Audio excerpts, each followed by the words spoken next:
A science story, huh? These NYU scientists, I felt really right. But I was so And I just thought, well, I had figured it out It was that golden moment. because science was on my side.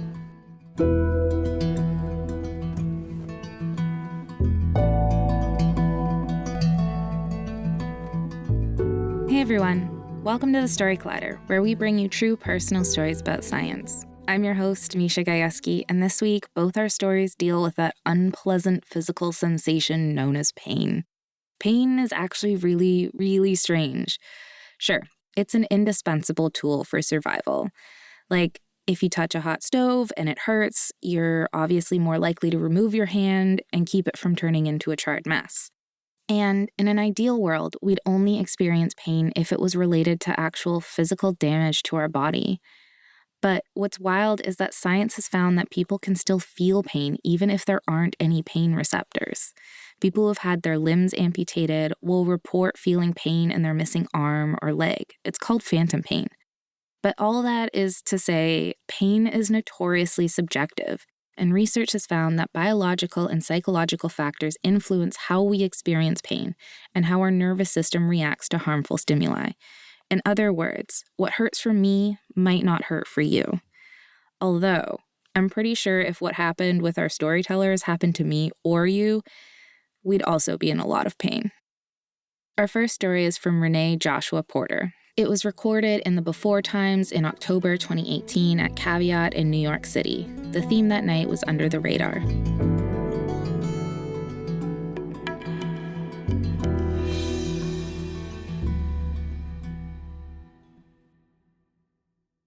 It's August 1991.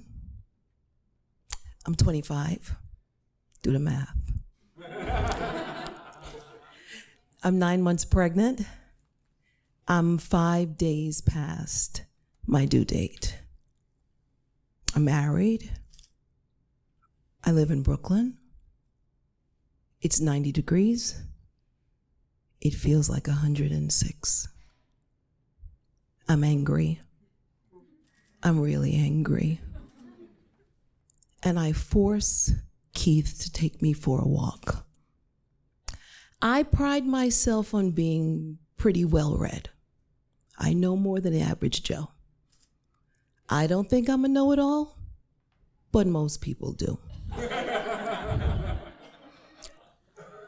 I beg him to take me for a walk.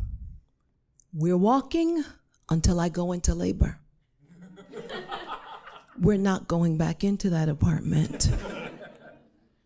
So we walk, and we walk, and we walk. I'll tell you a little bit more about me. I'm very well read when it came to health. I knew about the episiotomy. I knew no one was going to snip the down under. I knew about the epidural.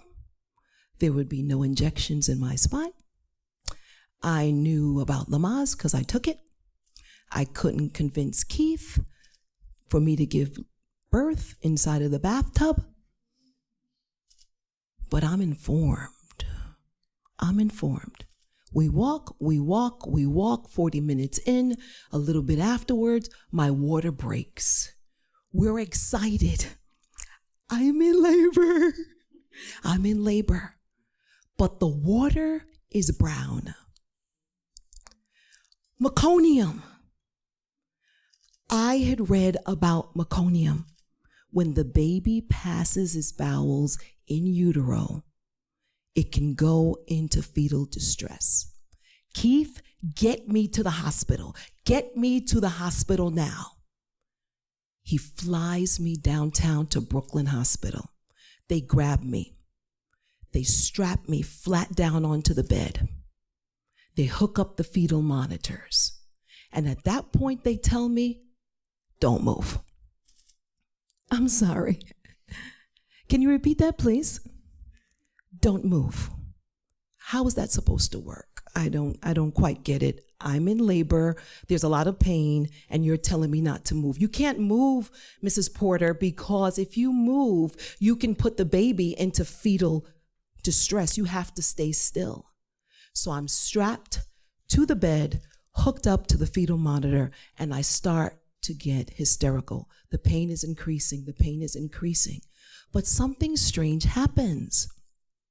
I start feeling these ginsu knives in my back. And I start to get hysterical. My spine is separating. Excuse me? My spine is separating. Hello? Hello? I'm sorry, you have to stay still. Renee, just relax. This is Keith. Everything with Keith. Just relax. Stop. You're being selfish. Stop moving.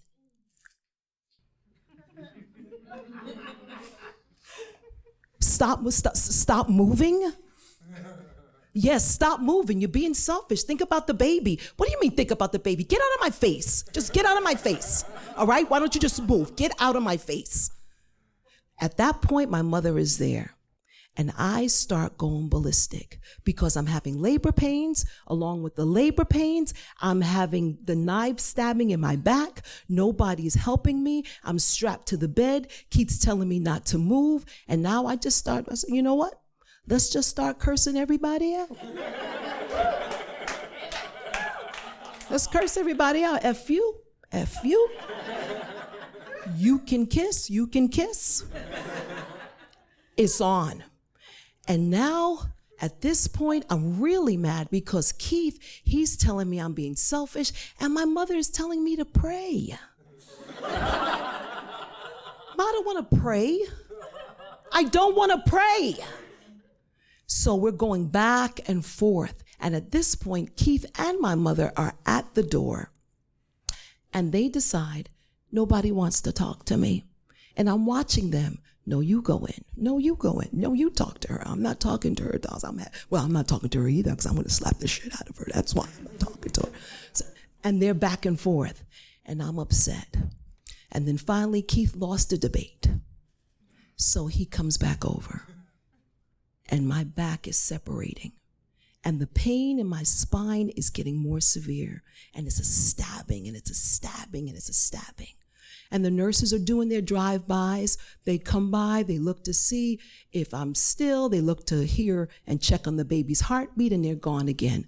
No one's explaining. All they're telling me, Mrs. Porter, don't move. And at this point, I knew the thing about the ginsu knives in the back, it wasn't in the book. It wasn't in the manual. It wasn't in the chapter with the Lamaze. It wasn't with the episiotomy. It wasn't with the epidural. What is this? You know what it is? I'm going to die. That's what it is. So I look at Keith, and I'm crying now. I'm hysterical. Keith, tell the baby about me, please.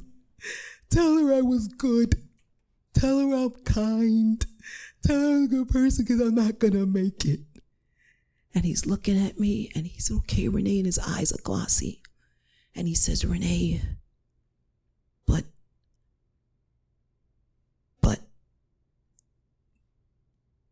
can you just stop? What are you talking about? Can you please stop talking? Your breath is kicking.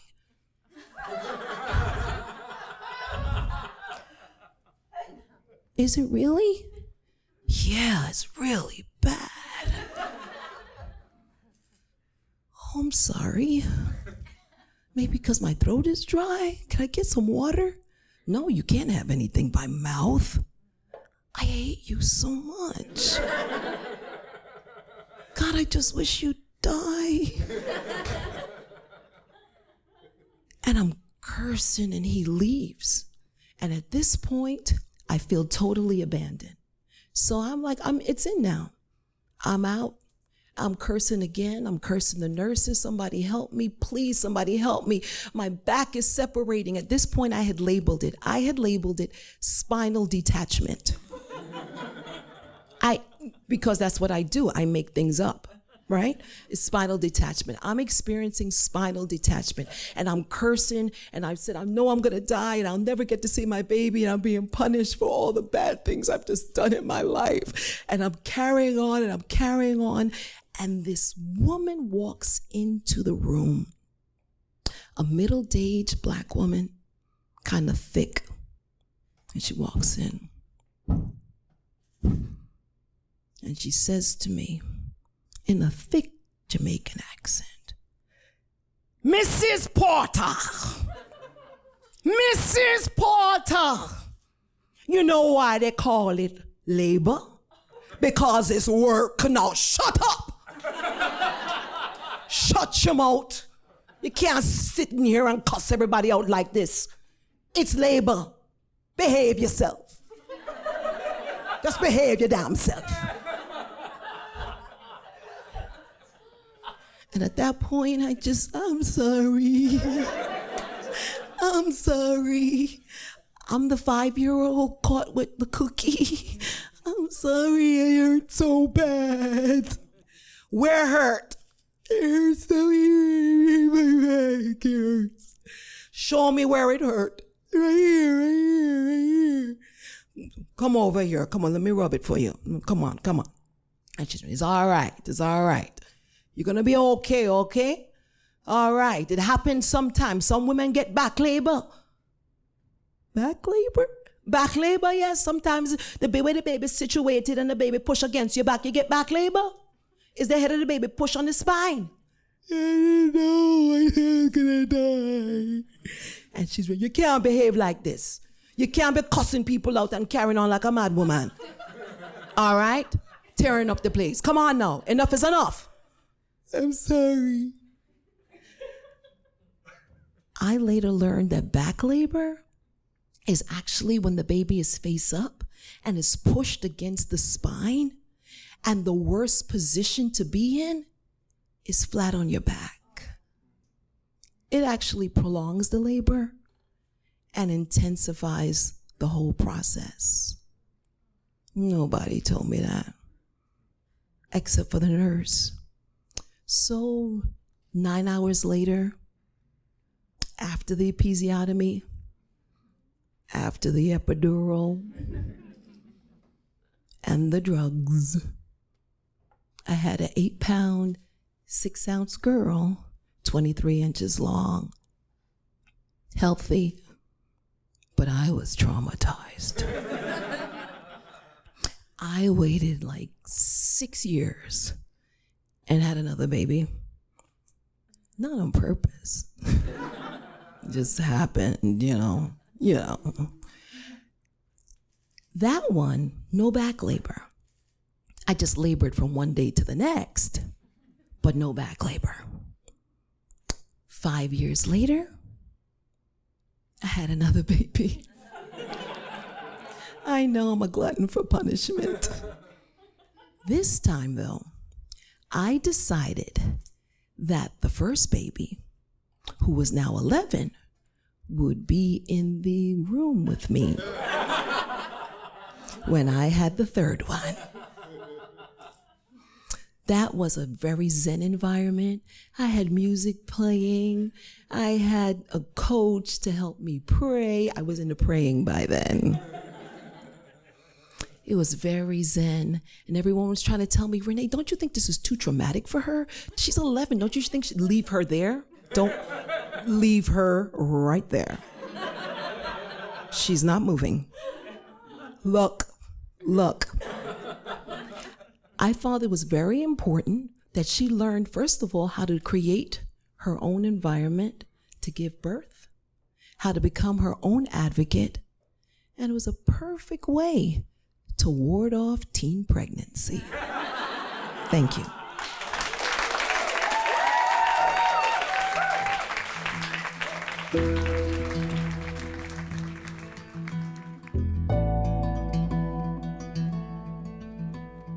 That was Renee Joshua-Porter. Renee is a writer, teaching artist, and performer. She is also the founder and executive director of the Burning Bush Family Foundation, a not-for-profit organization dedicated to providing educational and recreational programs for children and families through the performing arts. Okay, before we continue with today's episode, a couple of reminders. Next week, we'll be in the UK and London, in New York City, and Boston. You can check out storyclatter.org/shows for tickets. And if you enter promo code ScienceStory at checkout, you'll get 10% off your ticket. That's SCINCE story, all one word, for a 10% discount just for being a podcast listener and because obviously we love seeing you at our shows. If you'd like to learn more about how to tell a science story, check out storyclatter.org/education. We offer private workshops, both online and in person for groups, and we offer public courses for individuals online as well.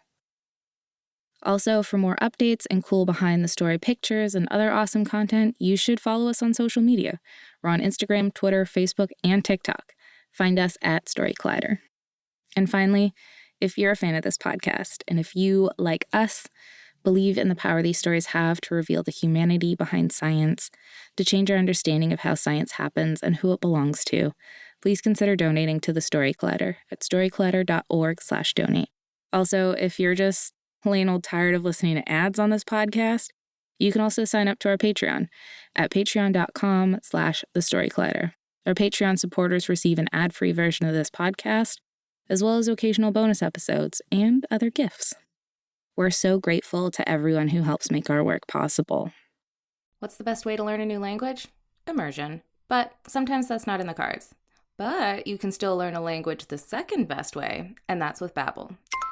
Now, I might only be 1 week into learning German with Babbel, but I'm so excited to start being able to speak German with my mom. With Babbel, you can learn everything you need to have real-world conversations, and all it takes is just 10 minutes a day. One study found that using Babbel for 15 hours is equivalent to a full semester at college, which is bonkers. But Babbel is conversation-based learning with science-backed cognitive tools like spaced repetition and interactive lessons created by real language teachers and voiced by real native speakers. So here's a special limited-time deal for our listeners. Right now, get up to 60% off your Babbel subscription, but only for our listeners at babbel.com/story. Get up to 60% off at babbel.com/story. Spelled BABBEL.com/story. Rules and restrictions may apply. Okay, our second story is from Gretchen Douma. It was recorded in February 2022 at Greenwood Storefront Studio Space in Seattle. The theme that night was Revelations.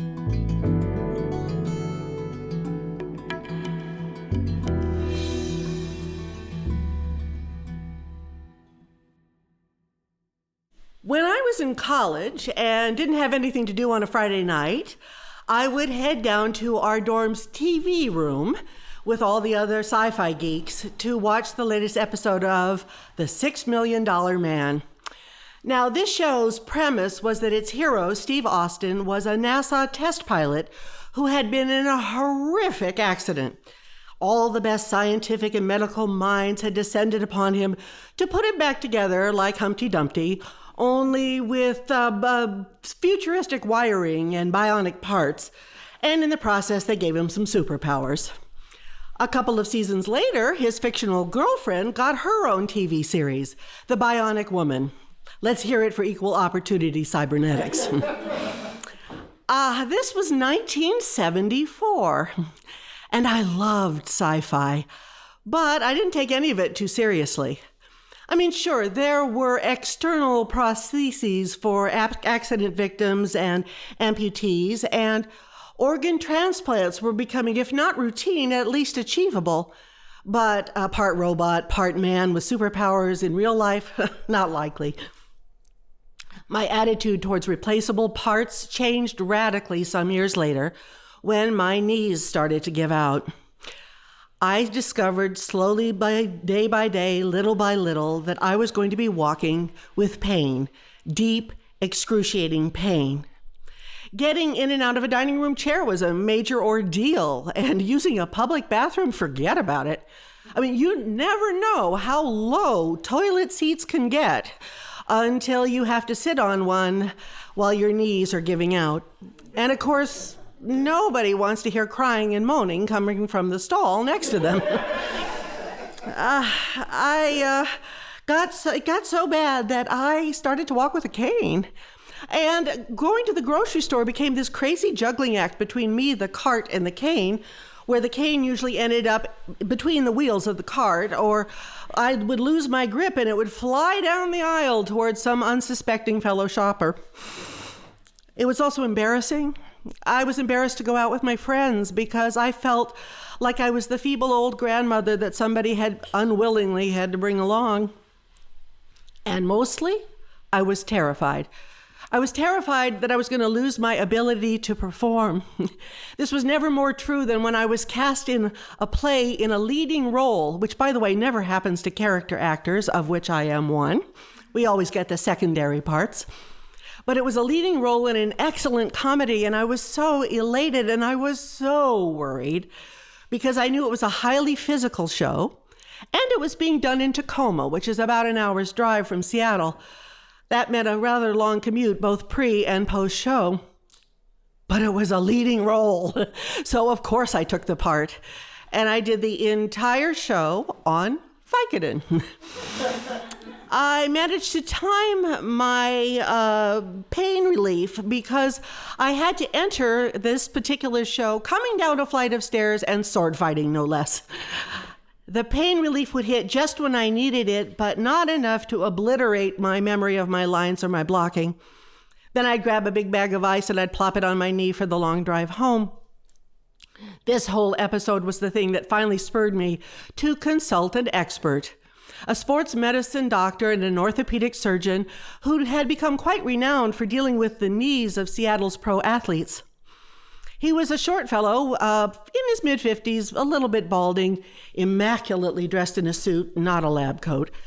And I think he was surprised and probably a little disappointed to see a middle-aged actress sitting in his exam room. He took a cursory look at my x-rays and explained that, oh, you have osteoarthritis, and you have no cartilage left on your knees. You are bone on bone. Did you know that that's some of the most excruciating pain there is? Yeah, no kidding. He also explained that I was a great candidate for total knee replacement surgery, but I was a little young. He mansplained that this surgery would work, but it was replaceable parts and they wear out too, just like your regular natural parts do, and you might want to wait a while. How long a while? I said. 20 years, he said nonchalantly. Hopelessness doesn't even begin to describe the tsunami of depression that was washing over me as I drove home.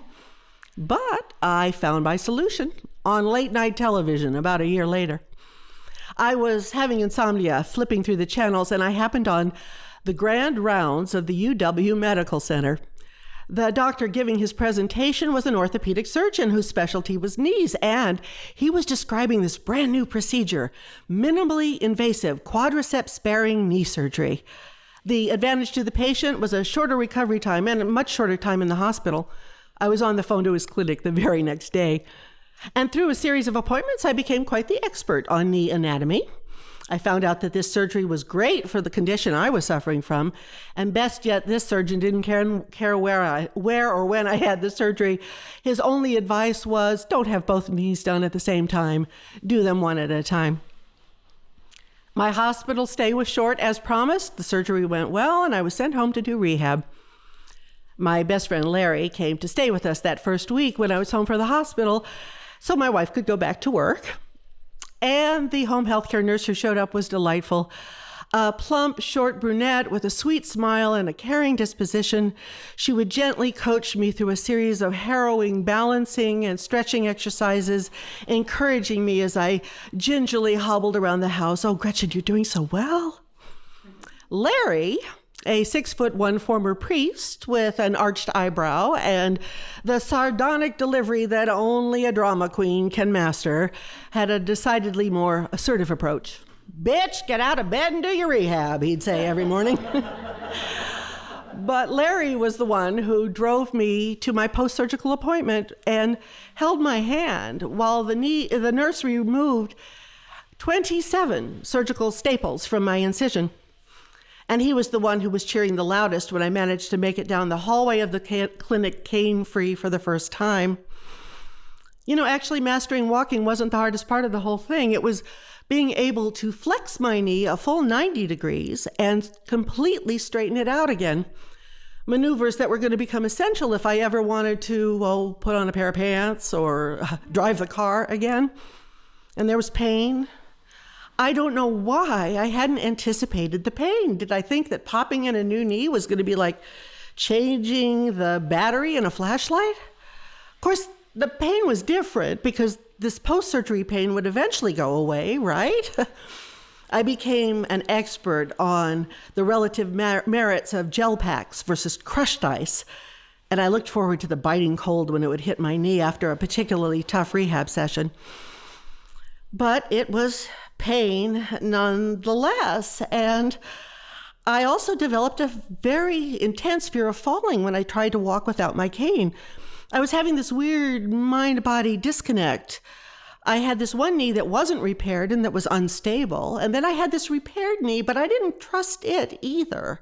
I mean, it was in me, but it wasn't of me. It was mine, but it wasn't mine somehow. And I didn't know whether that would ever change. That's when the doubt started to creep in. What had I done?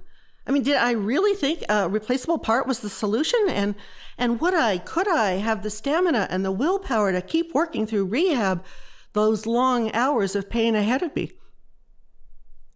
My new knees, yes, I had the second knee replacement about a year later, actually are nothing short of a miracle.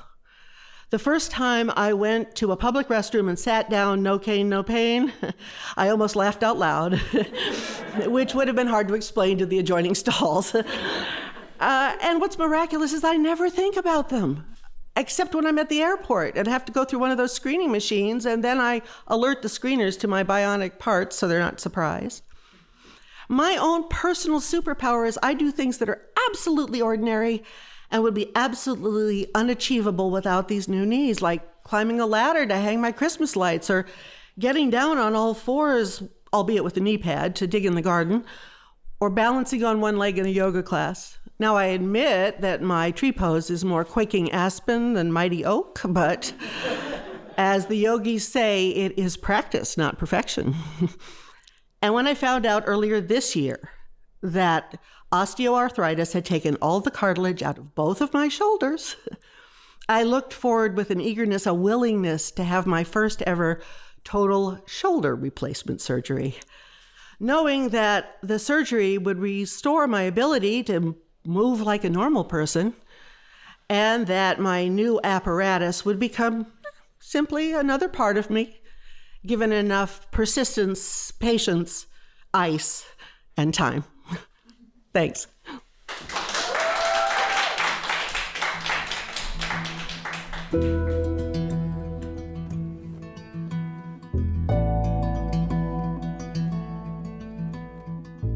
That was Gretchen Douma. Gretchen Douma is a stage, screen, and voice actor who has been working in theater for more years than she'll usually admit to. She has performed in Seattle, the Twin Cities, New York City, England, and on Zoom. Thanks, COVID. Also a playwright, Gretchen has several short works and 2 full-length plays under her belt. The Story Clatter is so grateful to Renee and Gretchen for sharing their stories with us. The Story Clatter is also very grateful for the support of Science Sandbox, a Simons Foundation initiative dedicated to engaging everyone with the process of science. This podcast is produced by Erin Barker, executive director and co-founder of The Story Clatter, along with me, managing producer Misha Gajewski, senior podcast editor Jen Chen, and with help from education director Lily B. Special thanks goes out to Story Clatter's board and the rest of our staff, including managing director Anne-Marie Lonsdale, science advisory fellow Edith Gonzalez, and operations manager Lindsay Cooper, without whom none of this would be possible. The stories featured in today's episode were from shows produced by Paula Croxon and Tracy Rowland, and Kent Whipple and Emi Okikawa, respectively. Our theme music is by Ghost, and next week, Erin Barker will be back hosting stories about borders and divisions. Until then, thanks for listening.